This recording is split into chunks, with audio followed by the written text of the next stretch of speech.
Okay, so this is our second EKG. This is a 48-year-old man with a history of aortic valve disease.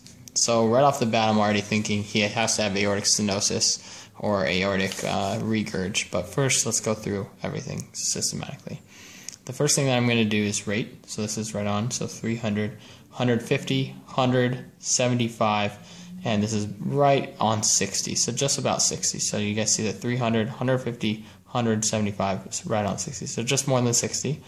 I'm going to look at the R to R interval. And it looks very regular. And I'm going to see if there's a P and a T for every QRS. There's P, T. So it looks pretty normal. So I'm going to call this normal sinus rhythm with a rate of about 60. Then we're going to check the axis. AVF is up. 1 is up. 2 is up. This is normal axis. And then I'm going to check the PR intervals. The PR interval should be less than one big box. You know, it's right on the line. It might be slightly enlarged, but I think these are pretty normal. I'm going to check the QT segment and the QRS duration. So again, QRS should be less than 0.12, which is 3 small boxes.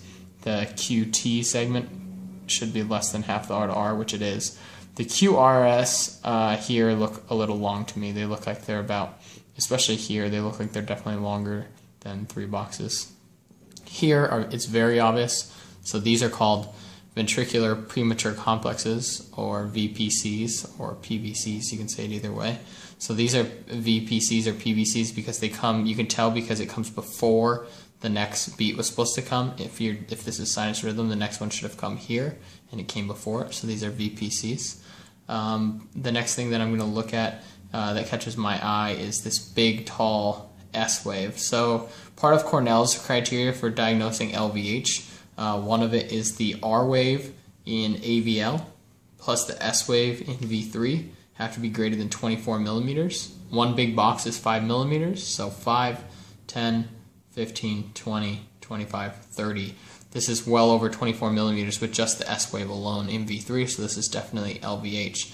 Most likely LVH is due secondary to aortic stenosis. So I'm going to say that this person has aortic stenosis with left ventricular hypertrophy second to that aortic valve disease, and he had some VPCs during this EKG.